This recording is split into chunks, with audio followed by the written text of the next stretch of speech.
Hello there guys, welcome back to Younes Talks Football, welcome back to a brand new video. I hope all of you are doing well today. Well, you're not. None of us are really. In the circumstances that we've managed to throw this game away, I can't believe it. I really can't believe it. This Chelsea team is bipolar. It's bipolar. And I think tonight confirms it. We're going to get into the nitty gritty very shortly though. Before we do, I want to let you guys know today's video is brought to you and sponsored by the OneFootball app. So make sure you hit the link in the description for all of your footballing needs, your news, your updates, your statistics, your videos, your anything that you need in relation to your team, another team, your league, another league. World football as a whole you will find in the OneFootball app, so make sure you hit that link in the description, download the OneFootball app and enjoy. Let's get into what I've said is a bipolar performance, because this performance tonight, we started good, then it went horrifically wrong, and then we picked it up, and then we throw it away. It's a roller coaster. I haven't seen so many phases in one football match in a very long time, and I don't understand how all of a sudden, defensively, we've become so susceptible. How has this happened? This is Chelsea Football Club. How have we forgotten overnight how to defend? Crazy. Absolutely crazy. And some of the performances today, again, up and down. You get some lads that actually in the end done well, and some other lads that have had a shocker.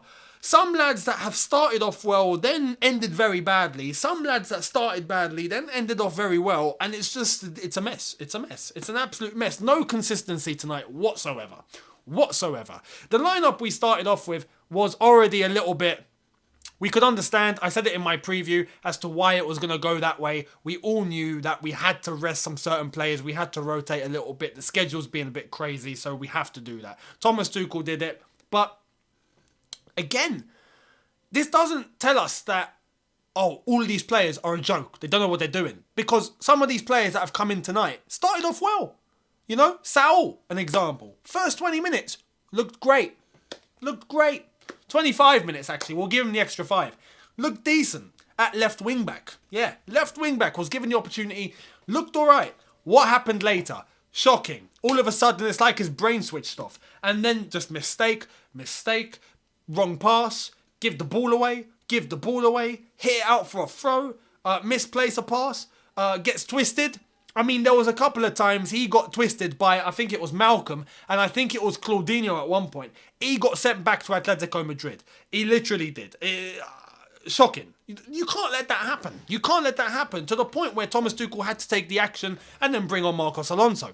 So we've already got an issue there. In midfield, we had Reece James and we had Barkley. And what started off so well between, especially Reece James, he looked bright in that first half in midfield, just in midfield, prior to the goals. But what we realised is, especially in the second half, is that midfield has so much to it that it's not an easy task to play in that position. This is why when people mock Jorginho, I laugh. Because Jorginho has that position nailed down to a T. Kante does the same. Kovacic does the same. You can feel the stability. Reece James, as good as he is in terms of his distribution and whatnot, but we saw at times his positioning in that role, especially in the second half, was off. Ross Barkley, a lot worse. Reece James actually had some sort of control at times during the game. Barkley, for the first 10 minutes, looked alright. Ended up getting the corner into the box for the first goal. Very good assist. Pretty much an assist. Kind of an assist with the assist because Christensen headed the ball. But after all of that, Barkley looked horrendous. Again, giving the ball away, misplacing passes, positioning all over the place. Especially the fact that he wouldn't get stuck in for the first and the second balls, and he would constantly just pass the ball to the opponent, to the opposition. I'm just like, what are you doing? What are you doing? You know, the goals in itself are crazy. The first goal started off again, first minute, bright. Barkley ball in the box, Christensen dink, Werner taps it in. Lovely jubbly. And then you're thinking, all right, let's just get a second goal. We'll have this game to bed. Finished. No, not Chelsea. Not like this, because we're bipolar. I mean, this Chelsea team needs medication because we're that bipolar. We've got to try and stop this, you know? Zenit, all of a sudden, tear through our defence, get that first goal, get the equaliser, very easy, very nicely slotted in, by the way. But then the second goal, again, cut us through like a hot knife through butter. Very, very easy. One ball straight through the middle, splits us wide open. Lad is one-on-one with Kepa, goes around the keeper, boom, 2-1. Poor. And it points back to our defence.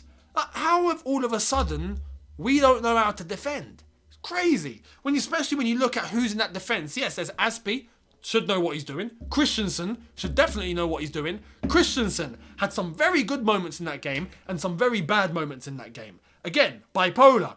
Malang Sarr.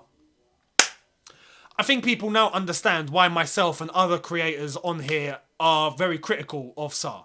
He is not at the level. He's just not. I think we've established that tonight. He is not. He got twisted like a pretzel in that second half as well. Very easily. And not just twisted in terms of, technical ability, a little dribble that he might have lost. He's a centre-back. He's a central defender. He got out-muscled and out-powered by a striker who wasn't as big as him. Make it make sense. Make it make sense. It just tells you he's not at the level. Malang Sarr is not at the level. Simple as that. I'm glad Rudy got the rest for tonight, but Malang Sarr is not at the level. That proves everything you need to know. And then we get the equaliser. And we're like, all right, okay. Nice little move. Ball into Timo Werner. Manages to get it across. He gets the assist. Lukaku slots it in and he gets a goal. Thank goodness. Hopefully that gets his confidence up and running a little bit. And then we get a third goal. And it's happy days. At that point, I'm thinking, all right, again, nice little move. Gets to Timo Werner. Timo Werner slots it in. And with 6 minutes to go, or was it 4 minutes to go? 4 minutes to go plus stoppage time. I'm thinking, we've got this. Surely. But even on the watch long, I said, you can't be 100%. Because right now, we look like we are susceptible. Zenit are capable of scoring. And just like I did on the watch along, I said it happened. It happened. And again, such a poor goal to concede. Ball comes across, gets cleared. You have two Zenit players on the edge of the box, on the D. And no one's picking them up. I mean, that's voluntary suicide. Pretty much. You have two players who have been given the space and the time for the ball to drop to them. They could take a touch if they want. He didn't even bother. He just thought, forget this, I'm going to hit this on the volley and I'll stick it in the top corner. And he done just that. But again, that is the job of the midfield. It was poor from the defence in terms of the way that they didn't get rid of the ball when they should have. But when the ball dropped it dropped on the edge of the D, that should have been a Reece James. Barkley had come off at that point. So Reece James was pretty much the single six. But a Mason Mount would have been required to drop deeper. He didn't. He had a poor game today, by the way, as well. I mean, there were many players like you saw, Saul, Barkley, Mount. Those sort of players had shockers. Mount, you could say, a bit better than the other names that I mentioned. But he had more bad than good. Christensen, pretty much half and half, 50-50. You had some of the lads up top, Werner, Lukaku, I'm not really going to blame tonight. Because Timo Werner, at the end, had 2 goals and an assist, fair play to him. Missed some chances, but managed to put 2 in the net. So, as a striker, cool. Technically, you've done your job. Lukaku, his first touch needs to improve. I think that's key. There are times where he controlled it very well. His hold-up play was good. But there are times where his first touch let him down. Apart from that, though, his positioning was on point. Yes, his positioning was on point. And the amount of times during that game I see Lukaku screaming for someone to send him the ball where he wants. And they don't do it because they're not even looking. They're not even paying attention to him. He's like this. Feed me, feed me, feed me. No one feeds him.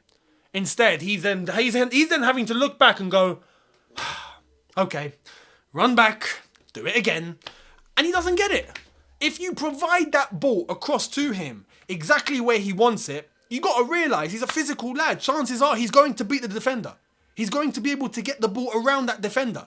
We don't provide him that option. So this whole controversy and this whole thing about, criticising Lukaku because he's not banging in goals, give him the ball. Give him the ball and he'll do something. Now, the times where he's in a very tight space is where we get the ball to him. Where he's got 2-3 men around him. Where we're trying to pass it to the box and then we have to link up with him. That's the only time we get the ball to him. But whenever he's running off someone and he's got the space and he's beating the man, or he's got the space in behind, or he's found the pocket of space in the hole and he's managing to be able to get the ball, turn around and run with it, we don't give him the ball. Whenever he's screaming for it, we don't give it. So, make up your minds here. Give him the option and then we can criticise if he's not doing anything with it. We're not providing him the option. So it's just, again, bipolar. Bipolar FC. This is full-on Bipolar FC. Good, bad, good, bad. I mean, at this point, Gattuso should come and do the press conference tonight. Because he's right when he says, sometimes it's good, sometimes it's shit. Like, it is what it is, This is Chelsea Football Club right now with all the injuries that we have. It proves that our squad depth maybe isn't as good as we thought it was. And maybe in January we might need to make some decisions. In terms of possibly buying, recalling some lads from loan. I mean, I'd take Billy Gilmore back in a heartbeat. With this midfield, I would take Billy Gilmore back instantly. Instantly. We'll have to wait and see what happens. But tonight, we finished second in the group, which means that we are going to have to play a Bayern Munich or someone. Don't forget, out of the 8 group winners, Liverpool, Man City, Man United have all won their group and we can't face them. Because they're English. So we have 5 options. And maybe, depending on TV and the way they're going to do the draw, maybe less. So chances are of us getting a Bayern Munich or a Real Madrid or an Ajax, we're definitely getting one of them. And all of them have been banging so far in the Champions League. Maybe Real Madrid a little less, but Ajax have been phenomenal. Bayern Munich, I mean, we'll pay attention tonight and see what they do to Barcelona because I'm predicting a destruction tonight. I think Barca are going to get annihilated. But that's just my prediction. We'll wait and see what happens. But look, we've shot ourselves in the foot. We could have held on to a lead for just a few minutes. We didn't have the minerals to do it. So now we pay the consequences and we finish second in the group and we're going to have to face a top team. With what was already a congested schedule, which was already an injury-ridden squad. We've got the AFCON coming up. Mendy will be away. Kepa, actually, I have to say, shout out to Kepa tonight. Shout out to Kepa. He made some saves. And yes, he had the lad go around him and all that, but that happens to any goalkeeper. He made some quality saves tonight, especially with that header that was going into the bottom corner. That was Gordon Banks, as Glenn Hoddle said in the commentary. I don't know how he saved that. Quality. So look, when Bendy does go off, I think we'll be all right with Kepa. But it's worrying when you look at what this depth are capable of. They are really bipolar. So we'll wait and see what happens. But I can't wait for all the main men to be back. Bring back Kante, bring back Jorginho, bring back Kovacic, bring back Chilwell. Bring them all back because we are struggling without them. We really are.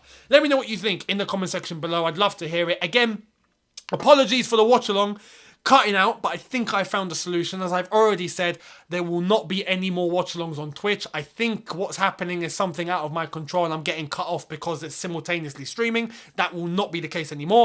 It will just be on YouTube. Twitch will be done for other streams, so make sure you're following me on Twitch. I will be doing loads of various other streaming on there that will not involve watch-alongs, so make sure you're there. We'll make it quite interactive with all of you lot. Link in the description. And thank you very much. Make sure you hit that subscribe button here. Hit that notification bell to be notified once I've uploaded. Smash the like button if you've enjoyed this, and I will see all of you tomorrow for a brand new video. Have a good one. Look after yourself. See you in a bit. Take care, and peace.